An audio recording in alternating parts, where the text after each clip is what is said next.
Hi hello ಎಲ್ರಿಗೂ ನಮಸ್ಕಾರ. ನಾನು ನಿಮ್ಮ ಗೌರೀಶ್ ಮಾತಾಡ್ತಾ ಇದ್ದೀನಿ ಸ್ನೇಹಿತರೆ. ಈಗಾಗಲೇ ಗೌರಿ ಗಣೇಶ ಹಬ್ಬ ಸಂಭ್ರಮ ಸಡಗರದಿಂದ ನಾವೆಲ್ಲ ಆಚರಣೆ ಮಾಡಿದ್ದೀವಿ.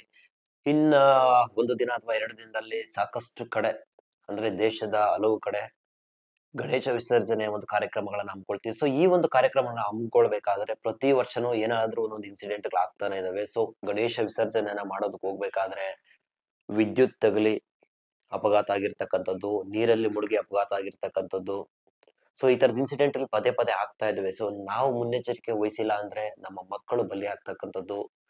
ಸೊ ಆ ಒಂದು ಕಾರಣದಿಂದ ಪೋಷಕರಲ್ಲಿ ನಾನು ರಿಕ್ವೆಸ್ಟ್ ಮಾಡ್ಕೊಳ್ತೀನಿ.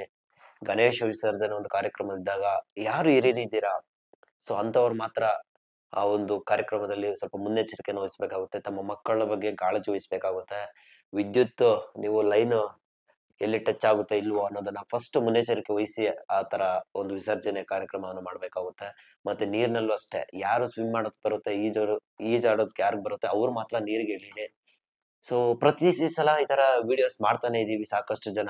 ಬಟ್ ಇನ್ಸಿಡೆಂಟ್‌ಗಳು ಇದೇ ತರ ಆಗ್ತಾನೆ ಇದಾವೆ. ಸೊ ಈ ವರ್ಷ ಆ ರೀತಿ ಆಗೋದು ಬೇಡ. ರಿಕ್ವೆಸ್ಟ್ ಮಾಡ್ಕೊಳ್ತೀನಿ. ತಮ್ಮ ಮಕ್ಕಳ ಬಗ್ಗೆ ಒಂದಷ್ಟು ಗಮನ ಹರಿಸಿ. ಮಕ್ಕಳಿಗೆ ಗೊತ್ತಿರೋದಿಲ್ಲ ನೀರಲ್ಲಿ ಬಿಟ್ಟು ಬರ್ತಾರೆ. ಸೊ ಅನ್‌ಎಕ್ಸ್‌ಪೆಕ್ಟೆಡ್ ಆಗಿ ಮುಳುಗೋಗ್ಬಿಡ್ತಾರೆ. ಅವ್ರಿಗೆ ಗೊತ್ತಾಗೋದಿಲ್ಲ.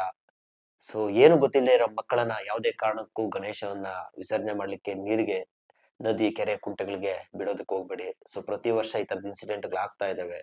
ಒಬ್ಬೊಬ್ಬರೇ ಮಕ್ಳಿರ್ತಾರೆ ತಂದೆ ತಾಯಿಗೆ. ಸೊ ಅವರನ್ನ ಕಳ್ಕೊಂಡಂತ ಪೇರೆಂಟ್ಸ್‌ಗೆ ಎಷ್ಟು ನೋವಾಗುತ್ತೆ. ಸೊ ರಿಕ್ವೆಸ್ಟ್ ಮಾಡ್ಕೊಳ್ತೀನಿ.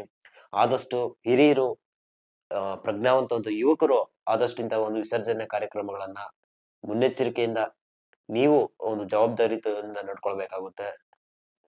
ಸೊ ಇಂಥ ಒಂದು ವಿಡಿಯೋಗಳನ್ನ ಆದಷ್ಟು ಎಲ್ರಿಗೂ ಶೇರ್ ಮಾಡಿ. ಉಪಯುಕ್ತವಾಗಿರ್ತಕ್ಕಂಥ ಒಂದು ಮಾಹಿತಿಗಳನ್ನ ತಿಳಿಸ್ಕೊಡ್ತಾ ಇದ್ದೀನಿ. So Gourish Gowda farming YouTube channel ಅಲ್ಲಿ ಇದು ಫಸ್ಟ್ ಟೈಮ್ ಒಂದು ಅವೇರ್ನೆಸ್ ವಿಡಿಯೋ ಅಂತ ಹೇಳ್ತಾ ಇದ್ದೀನಿ. ಒಂದು ಜನರಲ್ ಅವೇರ್ನೆಸ್ ವಿಡಿಯೋ. ಆದಷ್ಟು ಎಲ್ರಿಗೂ ಶೇರ್ ಮಾಡೋದ್ ಮುಖಾಂತರ ಒಂದಷ್ಟು ಮುನ್ನೆಚ್ಚರಿಕೆ ಕ್ರಮಗಳನ್ನ ನಾವು ಅಳವಡಿಸ್ಕೊಳ್ಬೇಕಾಗುತ್ತೆ. ಎಲ್ಲೋ ಗಣೇಶ ವಿಸರ್ಜನೆ ಮಾಡ್ತಾ ಇರ್ತೀವಿ. ಈಗ ಮಳೆ ಬೇರೆ ಬರ್ತಾ ಇದೆ. ವಿದ್ಯುತ್ ತಂತಿಗಳು ಹಾದು ಹೋಗಿರ್ತವೆ. ಅಲ್ಲಿ ಒಂದು ಚೂರು ಟಚ್ ಆದ್ರೂ ಅಲ್ಲಿ ಒಂದು ಅನ್‌ಎಕ್ಸ್‌ಪೆಕ್ಟೆಡ್ ಆಗಿ ಆಕ್ಸಿಡೆಂಟ್ ಆಗುವಂತ ಒಂದು ಚಾನ್ಸಸ್ ಇರುತ್ತೆ. ಸೊ ಒಂದಷ್ಟು ಮುನ್ನೆಚ್ಚರಿಕಾ ಕ್ರಮಗಳನ್ನ ವಹಿಸ್ಕೊಂಡು ಆ ನೀವು ಗಣೇಶ ವಿಸರ್ಜನೆ ಕಾರ್ಯಕ್ರಮವನ್ನ ಹಮ್ಮಿಕೊಳ್ಬೇಕಾಗುತ್ತೆ. ಸೊ ಎಲ್ರಿಗೂ ಒಳ್ಳೇದಾಗ್ಲಿ. ಭಗವಂತ ಎಲ್ರನ್ನೂ ಕಾಪಾಡ್ಲಿ ಅಂತ ಹೇಳ್ತಾ ಇವತ್ತಿನ ವಿಡಿಯೋನ ಮುಗಿಸ್ತಾ ಇದ್ದೀನಿ. ನೀವೇನಾದ್ರೂ Gourish Gowda farming YouTube channel subscribe ಮಾಡ್ಕೊಂಡಿಲ್ಲ ಅಂದ್ರೆ ದಯವಿಟ್ಟು ಚಾನಲ್‌ನ ಸಬ್ಸ್ಕ್ರೈಬ್ ಮಾಡ್ಕೊಂಡು ಕನಿಷ್ಠ ಈ ವಿಡಿಯೋನ 10 ಜನಕ್ಕೆ ಆದ್ರೂ ಶೇರ್ ಮಾಡಿ ಅಂತ ಹೇಳ್ತಾ ಇವತ್ತಿನ ವಿಡಿಯೋನ ಮುಗಿಸ್ತಾ ಇದ್ದೀನಿ. ಎಲ್ರಿಗೂ ನಮಸ್ಕಾರ.